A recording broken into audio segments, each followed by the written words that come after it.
Today we want to make you a video. Something different than usual today. We want to celebrate almost 10 years of road tests, and it just so happens that our first test was a Ford Mustang, and today we want to say goodbye, just Ford Mustang with this beautiful GT California Special. Yes, it is a special edition, by the way, let's face it. We were behind that little church with the Echo Boost that rainy day, and we leave below link because it deserves that video.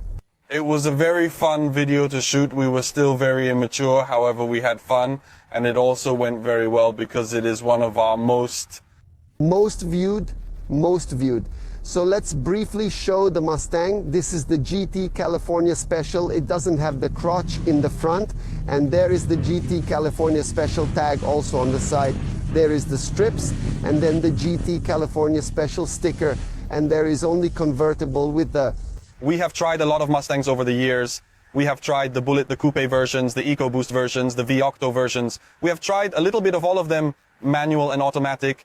And I have to say, it is always a very fascinating object, very American, a little bit Europeanized on certain things. Votto, then the Mustang Little Excursus, and from the 60s, that is a very big American success. And the California Special, in my opinion, is just the right version because it really celebrates the quintessential American car, the quintessential pony car. Let's take it for a ride, come on.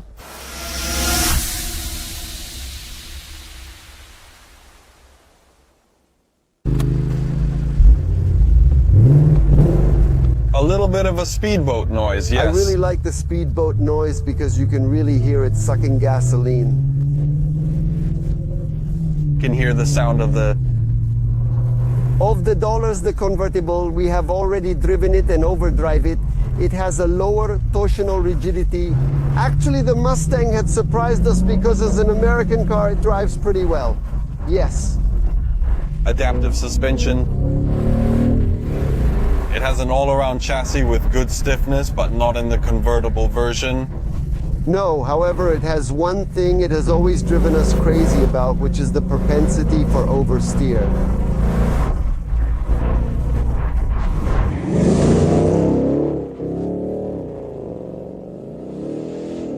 You have fun going slow. Because the fact that you have so much torque, a soft chassis, and this relatively little grip at the rear allows you to play with oversteering. But boy, the charm, the beauty is also having little grip because of cars full of grip. It's full Isteno, that is effective sports cars. Yes, here you can play with it. Let's say it's a boosted Mazda MX-5.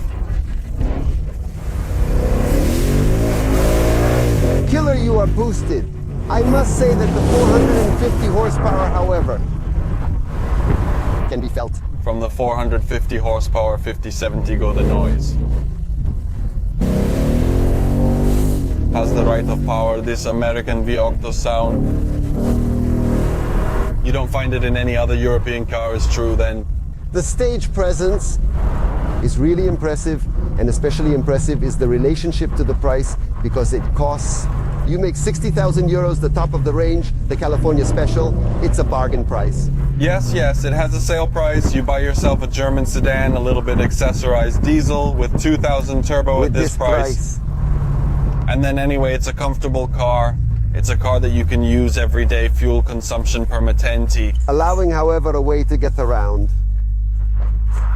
I would say that it's already time for the driving change. Engine already running, I can already hear the inner wheel slipping.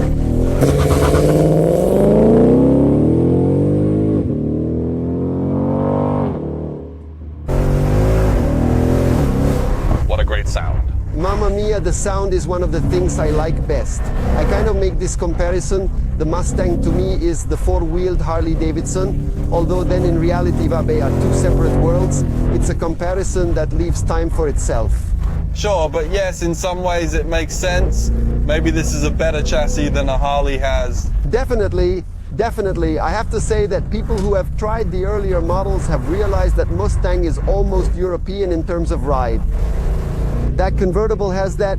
You feel a little bit that the front end doesn't communicate very well with the rear end. Oversteer recovery is always a little uncertain. Doesn't give all the confidence in the world. There's just so much difference. Maybe with European cars there's not so much difference anymore between coupe or convertible versions. I can think of a Porsche 718 to say, which is almost identical in both versions here. You can still feel so much, but it's clear that on cars made in the USA, they are very different and they're not really designed for driving at the limit. Everything happens very slow motion, but we still have the 450 horsepower. Pretty small wheels because with a tire that all in all is not low, the shoulder is high.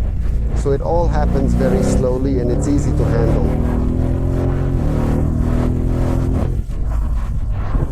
Then we also don't have bad tires. We have Michelin Paulo Sport tires that have good grip. We have a self-locking differential, which however is not as tight because the inside wheel is a little bit slippery anyway. You don't always have the precision you want in oversteering. The light steering is quite direct, more than you would imagine on an American car. However, it is not as rich in information. Beautiful to drive? No, it is nice to drive in my opinion up to 80% of its possibilities. When you really want to get to 100%, it starts to be a little scary. This is typical of unsharpened cars though. I mean, it's good that it's very long anyway, so it has a long wheelbase that makes it stable, predictable.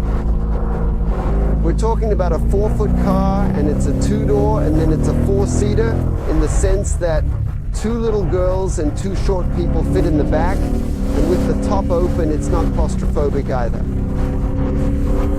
No, that's true, that's true. Beautiful, beautiful car. Look, it has its own charm. It doesn't compare to the European either as a stage presence, as a sound, as a driving style.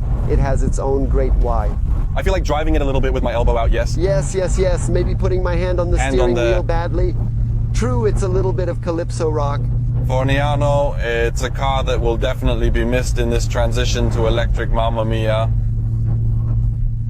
There is no greater contrast than an electric motor with a Voro 5000 spiral. Exactly, and we are also a little wistful in saying goodbye to it. So a car, in my opinion, that offers a remarkable ratio of entertainment stage presence to price substance. Obviously the trim is American, so rather basic. However, I mean, it's like buying a Harley Davidson thinking you're going to go hard on the track. You don't buy a Ford Mustang for the interior trim. And with that news, we are almost out of gas. We say goodbye and nothing. See you at the next video. We forgot, if you like the video, support us, like us, subscribe to the channel. Also, let us know if you like or prefer such a format. Comment a lot and comment a lot below, filled with comments. Moto!